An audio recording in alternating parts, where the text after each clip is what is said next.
Our defense tonight, or today, outstanding job. 2 scores, numerous sacks.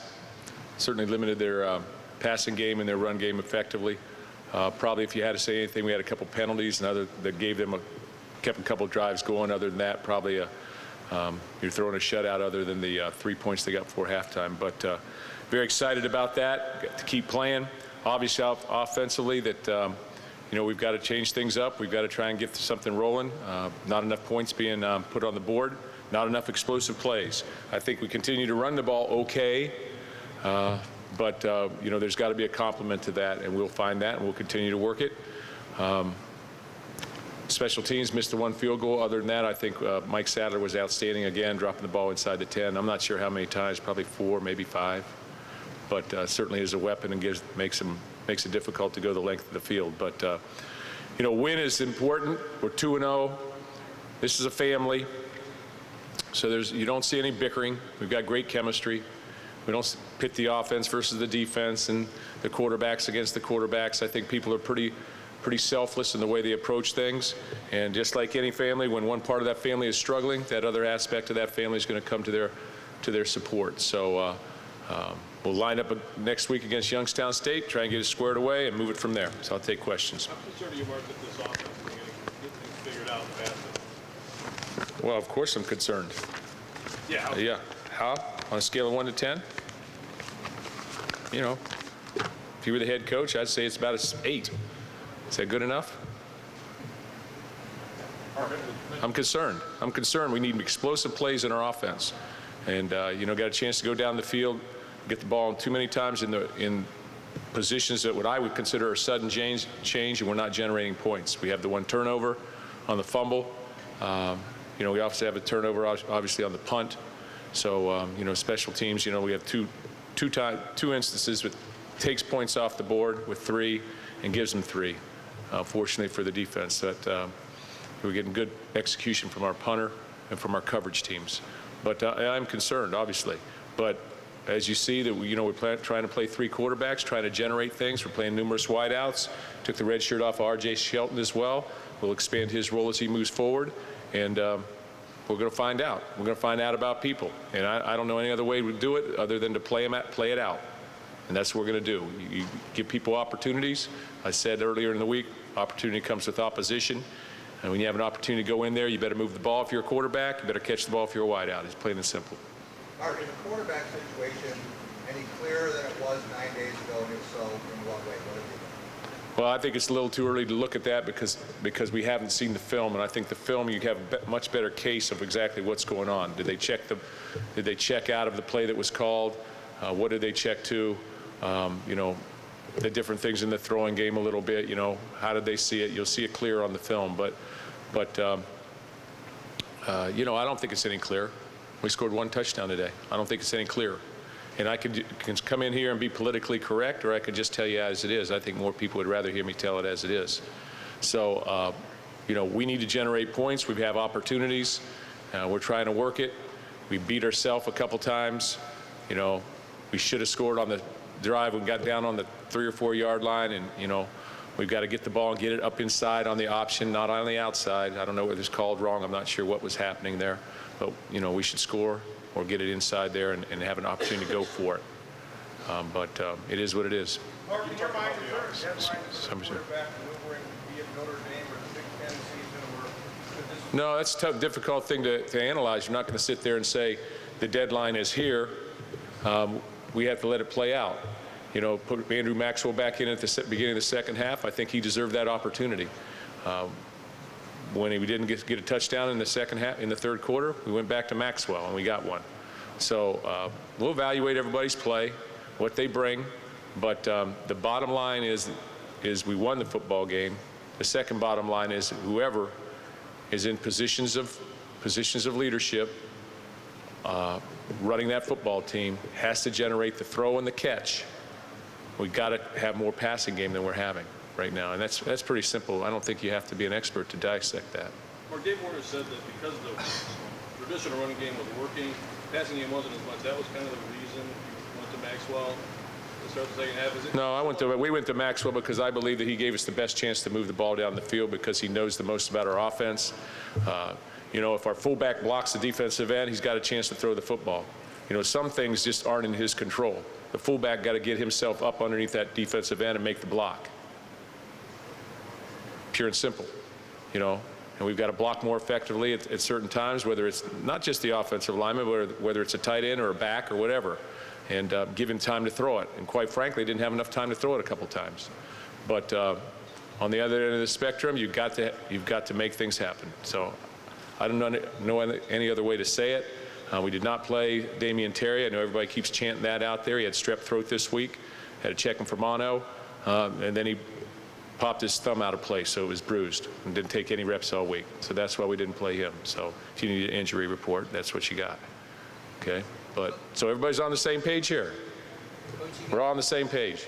Mark, what's the residual effect for the defense on Residual. when you have, It's a new one. say, 28 minutes on defense? That's a lot of minutes for the Well, I think that's unique because the residual effect, and I think that's a good word for this, is that we scored twice on defense, and then the defense has to come back on the field. So it's a little bit screwed in terms of exactly what's happening because they've got the because we score on defense twice, so they get the ball back and have extra possessions. But so it's a little bit. It's not always just the pure minutes. They look at the turnovers, score twice, they get 2 more possessions, and I think that's unique.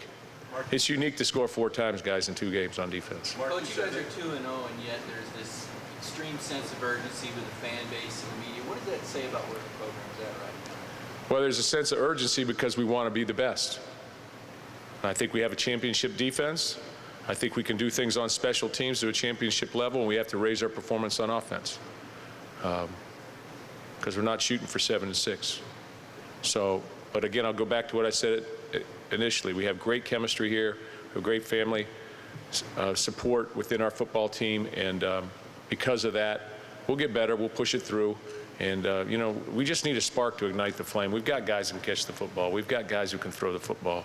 The timing has to come forward. We just need a spark. We need a couple guys to make a play. Mark, just to clarify, you said that because of the strep throat and the thumb, that's why you didn't play Damian Terry. Would have you played him if not for those 2 things that you planned to moving forward? He was in the thought process to give reps to this week, but because of the 2 things that, you know, that I just told you, you know, he was unable to take any reps throughout the entire week, so we can't play a guy with no reps. I'm curious. And that's difficult as a freshman especially. Talking about quarterbacks moving the ball. I'm sorry, one at a time. Go ahead. Talk about quarterbacks moving the ball. It seems like O'Connor in that second series was at least able to move them down there. I'm curious what the thought process was of not giving him another shot after that. And which one? Tyler? O'Connor, yes. Yeah, well, we almost got a pick on the red zone, you know, and I felt like it was his first opportunity to be in there, and I felt like that was the thing to do. You want to get another Just- look at him next week to see if he can expand. We're evaluating things day to day, practice to practice, as it should be. And nobody's out of the mix. I don't care how many people boo me or boo us. Nobody's out of the mix. Everybody has an opportunity. But the bottom line is, you know, you have to be productive. Yes. You faced a bigger challenge in your tenure here at Michigan State than what you face with this offense right now. No. I mean, yes, I've faced bigger challenges than that. I'm sorry. Yes, I have. Yeah, I most certainly have. Personal challenges. You know, it's never as bad as it could be. There's always something you don't want to face a challenge. How about if we lost 9-6, 7? So I mean, it always can be worse. We're 2-0, and we'll live with that. Yeah, Fred.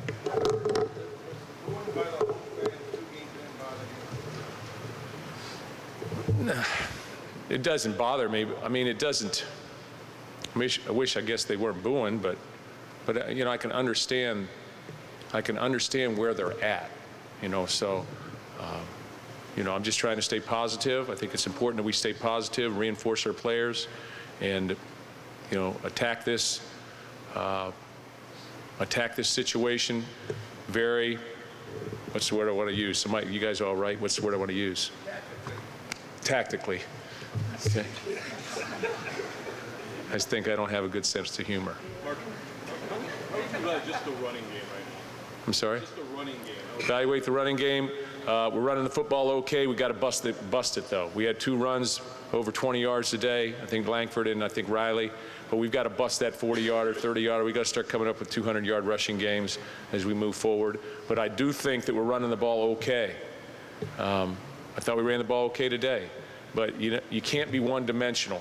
At some point in time, you've got to be able to do the other. And you come in at halftime and you got 28 yards passing. That's not enough.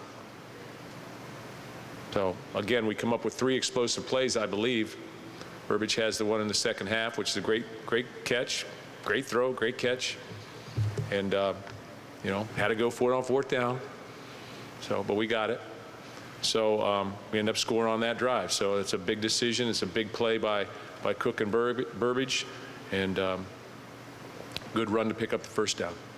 Time for 2 more. Mark, Connor said he found out on Monday, I guess, that he was going to get the start. Can you explain, just in terms of evaluation day-to-day, what you saw on the game from last week to that point, to how you decided to go with Connor? Very difficult to give 3 quarterbacks reps during the week. You can basically give 2 quarterbacks reps. It's extremely difficult to get 3 quarterbacks ready. Felt like Andrew Maxwell has enough knowledge and has enough experience to play without the reps. So we repped Tyler O'Connor, we repped Connor Cook. And I sat down with Andrew first of all because he's the one that needs to have the sit down with, okay? And I can tell you that there are not many people in this world like Andrew Maxwell. He's extremely unselfish. He's extremely intelligent, very much a giver. And what he did and the way he handled things, not many people could have handled it like that. And you have to respect that. And you respect that as a coach. And that's why I went back with him in the second half, because I feel like I owe him that. I owe him that as a man and a coach to him. And I wouldn't do it any other way. And if he moved the football, then it would be his. So try to be very diplomatic about this and give everybody opportunities, but it's in their hands, it's in our offensive coach's hands, it's in my hands. But let's talk about the defense. Okay? Last question. Got to be a defensive question. Got to be a defensive question. But we can formulate it to it being a defensive question. Go ahead. You ask it. I'll answer it.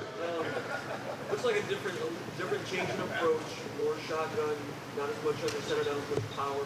Would you agree that's a change in approach? And how is that going? And the difficulties in changing that approach? What are your thoughts on that? It's amazing when you're up at the podium and you get to answer these kind of questions. So my answer to that question is going to be, did you see Shalik Calhoun run those 2 things back? Did you see our sacks? I mean, we played outstanding in the secondary. Great play calls by Narduzzi. We had great pressure throughout the entire day. Negated their passing game, negated their running game to the most part. They hit some sprint draws on us. We've got to fix that up a little bit, but we played outstanding. And the bottom line at the end of the day is we're 2-0, and I can appreciate that. It's very tough to win. If you flip things around and you look at the scoreboards across the country, it's tough to win. Some people can get off and run away with it, but it's tough all over. There's a lot of parity. Credit South Florida. They came with something to prove too. The longer you let people hang around the game, the stronger they get. And so you have to give our football team a little bit of a compliment because we won it in the 4th quarter. We won it in the second half. We won it in the 4th quarter. So we came back and we did what we had to do. And end of the story there. We'll get ready for next week. Thanks a lot, Coach. Thank you, guys.